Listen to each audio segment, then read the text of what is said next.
सिर्फ एक बार अपने गुरु की आज्ञा का उल्लंघन किया और वो सिर्फ अपने संयम के लिए किया था। संयम के लिए इसलिए कि मुझे मुनि बनना था और मुझे 20 साल हो गए थे एलर्ट करके। मेरी तमन्ना कि मैं कैसे भी मुनि बन जाऊं।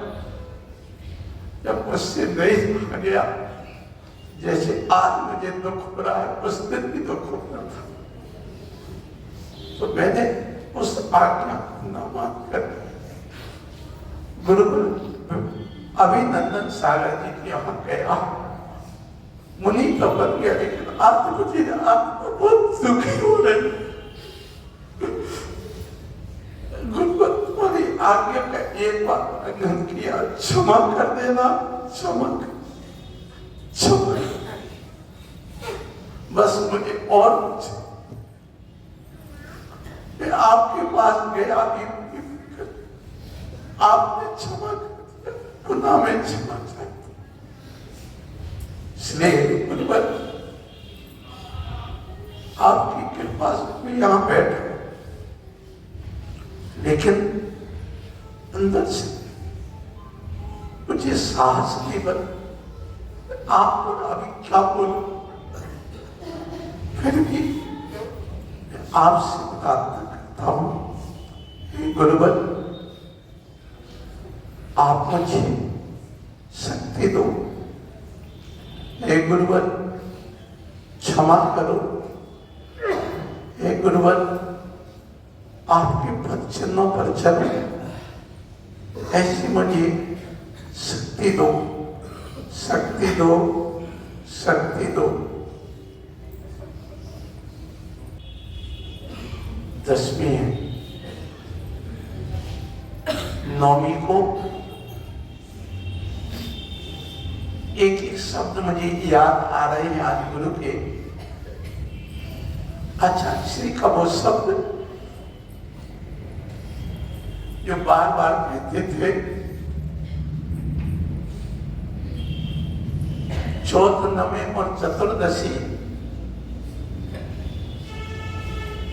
दिन शनिवार हो, एक काम के स्टोर सने जब एक तिथि हो, शनिवार का दिन और नवमी किसी को पता नहीं था कि महाराज जी बार बार क्यों कहा करते थे। आपको मालूम कर 9वीं तिथि थी और शनिवार का दिन था, सिद्धि योग होता है। आपने अपनी बात सिद्ध कर दी।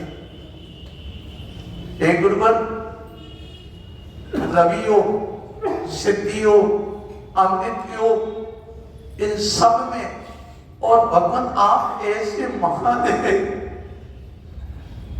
कि जहां अजितनाथ भगवान का जन्म कल्याणक और तप कल्याणक के बीच में, दोनों के बीच में आपका डोला उठा है, ऐसा हमें भी शक्ति दे देना भगवान। नमोस्तु नमोस्तु नमोस्तु।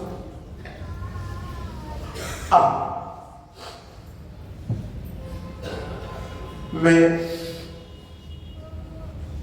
सौभाग्यशाली इसलिए मानता हूं कि सन 77 में सबसे पहले मैंने आचार्य गुरुवर विद्यासागर जी महाराज के कुंडलपुर में ऊपर पहाड़ पर एकांत अवस्था में बैठे और ध्यानस्थ सुबह सुबह 6 बजे जो उनके दर्शन किए, जुड़वा मंदिर के पास वो छवि आज मुझे दिख रही हो। भगवान में और उनकी मूर्ति में कोई अंतर समझ में नहीं आता, आई नहीं उस समय। कई साथ वाले लोग भगवान की मूर्ति समझ के दर्शन करके निकल गए, अंधेरे में समझ में नहीं आए कौन बैठे। ऐसी साधना करने वाले साधक आज मिलने वाले नहीं, इसलिए दुख हो रहा है। हाँ, मेरी संवेदना को नहीं जान सकते, मेरे अंतर की बात नहीं समझ सकते। भले ही मैं कहूं आचार्य विपुल सागर जी महाराज ने मुझे आचार्य पद दिया है, आचार्य अभिनंदन सागर जी महाराज ने मुझे मुनि दीक्षा दी, उन्होंने मुझे उपाध्याय पद दिया, लेकिन इस योग बनाने वाले हमारे गुरुवर अभिनंदन सागर जी नहीं, आचार्य विद्यासागर जी हैं, जो इस कीचड़ में से निकाल करके मुझे यहां तक लाया है। आज जो कुछ भी हूं, उनके एक एक शब्द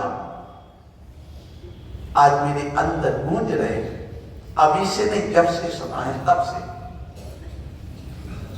भगवान की दिव्य ध्वनि के समान वो शब्द मेरे अब गूंज रहे, अंदर से निकल रहे, समझ में आ रहा है कि कैसे वो थे। जब मैं श्याम आचार्य श्री के साथ रहा, कई बार देखा कोई महाराज गलती कर रहे, उनके लिए नहीं डांटा, और जो सही बैठे उनको डांट रहे हैं। मैं बार बार सोचता था ऐसा क्यों करते, जिनकी गलती नहीं उनको तो डांटा नहीं जा रहा, जिनकी गलती उनको डांट रहे हैं, ऐसा क्यों। तो अब जब मैं सोच इस पद पर आया हूं, तब मैं अनुभव कर रहा हूं कि आखिर ऐसा क्यों कर। एक बात, एक एक बात, गुरु के गुण और आंवले के गुण समान होते हैं।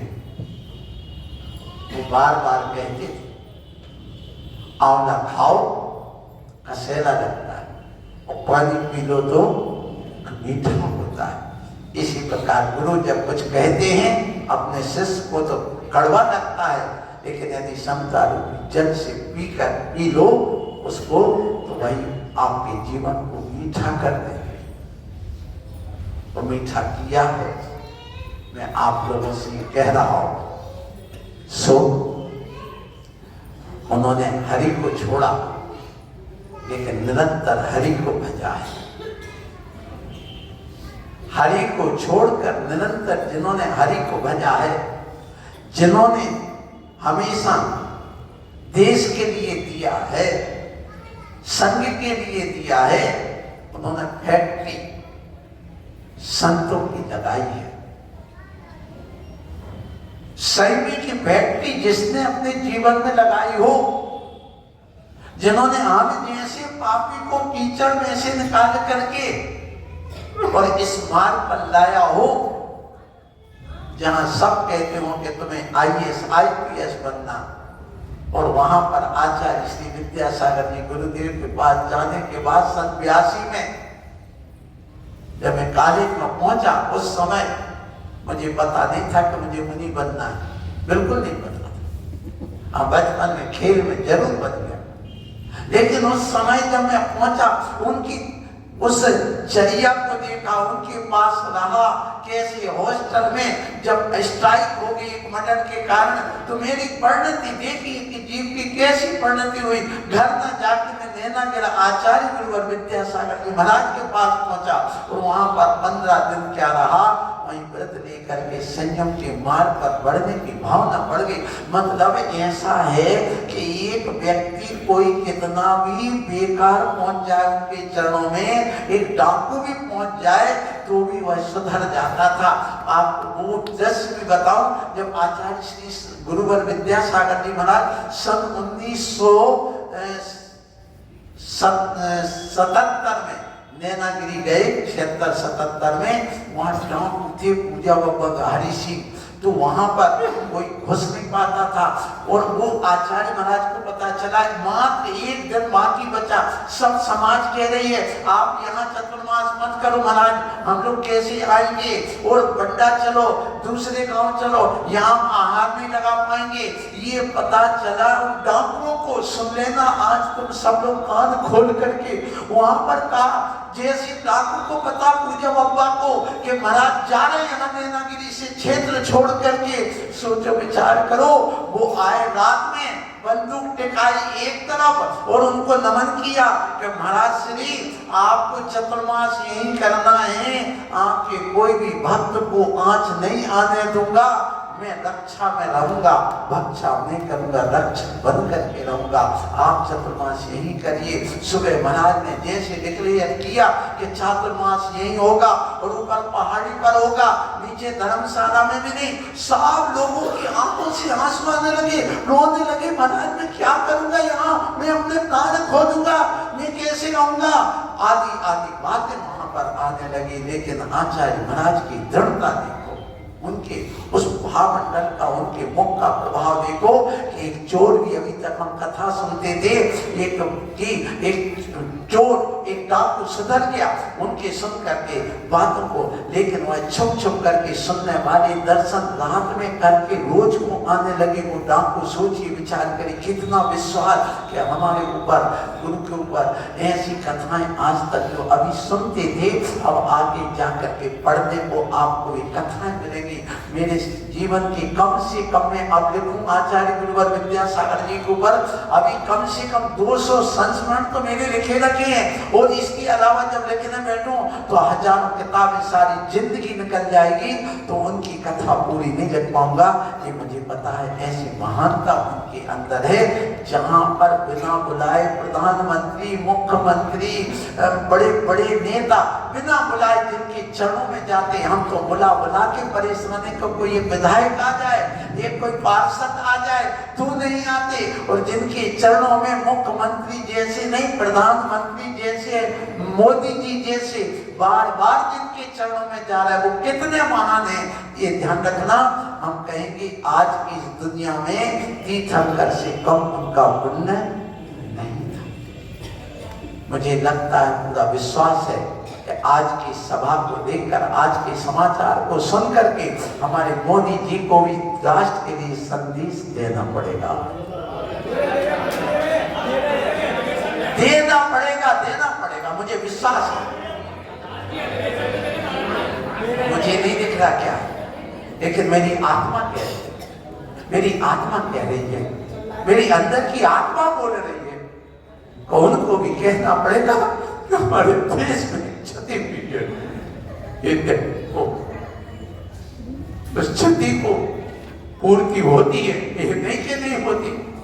आपको कहेगा महाराज को इतना दुख नहीं होना चाहिए, ये ध्यान नहीं होना चाहिए। हाँ बिल्कुल सही है, मैं भी जानता हूं, नहीं जानता हूं, इतना ज्ञानी नहीं हूं, लेकिन मोह, ये बादशाह, ये वियोग सहन नहीं होता है। इतना दुख मुझे अभिनंदन सागर जी की समाधि में नहीं हुआ कि मैं कहता हूँ, क्योंकि उनके साथ में मात्र 22 महीने रहा, और इनके साथ 22 साल जहां मैंने काटे, एक एक शब्द कदम से कदम मिला करके चलाऊं, सारी गुप्त बातें जिनकी सुनी है, सारे पत्र जिनके गुप्त मैंने लिखे हैं, सारे गुप्त पत्र मैंने रखे हैं, ऐसे में दृष्ट होकर के मैं चला गुजर गया, वो चीजें आज याद आती। कितना विश्वास गुरु को मेरे ऊपर, और मेरी भी श्रद्धा कितनी गुरु के ऊपर। लेकिन आज मैं कहता हूं, जो साधु कुछ कहते हैं उनसे संबंध में भी मैं कहूंगा तो उनका कहना किसी प्रकार का एक गलत है। सुधा सागर जी महाराज यहाँ आए, मिले, आप लोगों ने सबने देखा, इसी सभा में, इसी मंच पर क्या कह के गए सबने सुना, मुझे कहने की जरूरत नहीं। फिर भी जिनकी बुद्धि बिल्कुल ओछी है वो ही उल्टा सीधा सोच सकते, मैं कहूंगा। सो आज मेरी एक लम्ब की तरह सारी जिंदगी, पूरा समय गुरु के लिए समर्पित रहा है, और आज भी पूरा समर्पित है। समय अपना हुआ है, लेकिन मैं आप लोगों से इतना जरूर कहूंगा कि सुनो, उन्होंने गुप्ती और समिति का हमेशा पालन किया है। एक दुश्मन भी आ गया तो भी गले लगाया। तुम साधु की क्या बात करते हो? हाँ, तुम गुरु बन करके उनके चले गए तो उनसे नहीं मिले। यदि तुम शिष्य बन करके गए हो तो जरूर मिले। मैं खुद गया हूँ, 3 दिन उनके चरणों में रह करके आया। दीक्षा के बाद, इतनी धृष्टता के बाद, संग छोड़ने के बाद भी गए। तो जैसे हमारे उपाध्याय महाराज यहाँ कह रहे, ऐसे उपाध्याय अवस्था में मैं भी गया उनके मीना वाला में गुरुदेव के दर्शन करने। इसलिए मैं आप लोगों से कहना चाहता हूँ कि जो जो दुनिया की बातें करते रहे, वे आज भी गुण गाएंगे और आंसू बहाएंगे। यहाँ कोई संत हमने खो दिया, क्योंकि स्वार्थवश उस समय पंथवश यदि कुछ किया है तो वो वहां पर कभी गुरु महाराज कभी किसी पंथ के संबंध में आज तक नहीं बोले। मैं भले बोल गया, लेकिन उन्होंने कभी 20 पंथ 13 पंथ आप लोग बताए, एक भी वीडियो कैसेट कुछ भी बता दो कि आज उन्होंने इस संबंध में बोला। सुन बताइए जरा, किसी ने कहा, किसी ने सुना? नहीं सुना। किसी के विरोध में आज तक कभी कितने भी उनकी बुराई करने वाले, उनके विरोध में पत्र छापने वालों के उसमें भी नहीं बोला। मैं आज इस सभा में एक और बात कहना चाहूंगा। जब मैं आचार्य गुरुवर विद्यासागर जी महाराज के चरणों में 2002 में निसर्ग सागर जी के पास मैं वहां पहुंचा आचार्य महाराज से, तो मैंने कहा महाराज मैं जगह जगह जाता हूँ और जो देखो कुंडलपुर, कहार का कुंडलपुर लिख दिया है, कहीं कुछ लिख दिया है, मैं क्या जवाब दूं महाराज? आप उत्तर क्यों नहीं देते हो? मुझे बताओ मैं क्या उत्तर दूं जनता के लिए, और तुम हम क्यों उत्तर नहीं देते? आप हमारे गुरु है, कहते मंदिर तोड़वा दिया, ये करवा दिया, सारी संस्कृति मिटा दी, आप उत्तर दीजिए। तो आचार्य महाराज ने क्या उत्तर दिया? सुन लो सब लोग कान खोल करके। उन्होंने कहा मुझे उत्तर देने की जरूरत नहीं है, बड़े बाबा स्वयं उत्तर दे देंगे, और वो मंदिर बनने के बाद उत्तर सबको मिल गया। और जो प्रश्न चिन्ह लगाए थे वे सब निरुत्तर हो गए, नतमस्तक हो गए। उनकी सोच, उनकी समझ, उनकी जो दूरदृष्टि हम कभी पा नहीं पाए। जैसे हमारे देश के प्रधानमंत्री को कोई समझ नहीं सकता कैसे हैं, वैसे हमारे गुरुवर की दृष्टि को, उनकी सोच को आज तक कोई समझ नहीं पाया। इससे से भी कोई नहीं समझ पाया। और इसके बाद में कहूं, उनकी देह गई है, ये पक्का है, लेकिन देशना नहीं गई। देह तो चली गई पर देशना आज भी है उनकी, और यह देशना ध्यान रखना अमर रहेगी। इसलिए साधु की समाधि होने के बाद भी यदि वो देशना देके गए, समाज के लिए कुछ देके गए, तो वो अमर हो जाते हैं। इसलिए वो अमर हुए। जैसे आज हम कुंद स्वामी को स्मरण करते हैं, ऐसे आने वाले समय में आप सबकी पीढ़ी, जैन धर्म की आने वाली पीढ़ी सब विद्यासागर जी गुरुदेव को कुंद की तरह, महावीर की तरह याद करेंगे। इसमें कोई संदेह नहीं है, क्योंकि वो हमें कुछ दे के गए, सर्वश्रेष्ठ संत हैं, थे और रहेंगे, ये निश्चित बात है। सो आज मैं आया हूं, जैसे आचार्य महाराज बार बार बिहार करके कहाँ पहुंचे, वहीं छत्तीसगढ़ में चंद्रपुर जन्म हुआ, कर्नाटक में दीक्षा ली, राजस्थान में कर्म भूमि बनाया, बुंदेलखंड मध्य प्रदेश को, और सलेखना कहानी संघ को क्यों बिखेरा, क्यों अलग किया? आपको एक बात और नहीं पता होगी, आचार्य महाराज ने अभी 20-25 दिन पहले जब महाराज लोगों ने और बड़े बड़े जो लोग हैं उनने जाके कहा, महाराज श्री आपकी हालत बिल्कुल ऐसी हो रही, इस संत कौन संभालेगा, आगे कौन संभालेगा, तो इसकी कोई व्यवस्था आपने की है? तो आचार्य महाराज का क्या उत्तर था? हमने सब व्यवस्था कर दी है, सबको निर्यापक बना दिया है, वो अपना अपना संभालेंगे, अब मेरा कोई संबंध।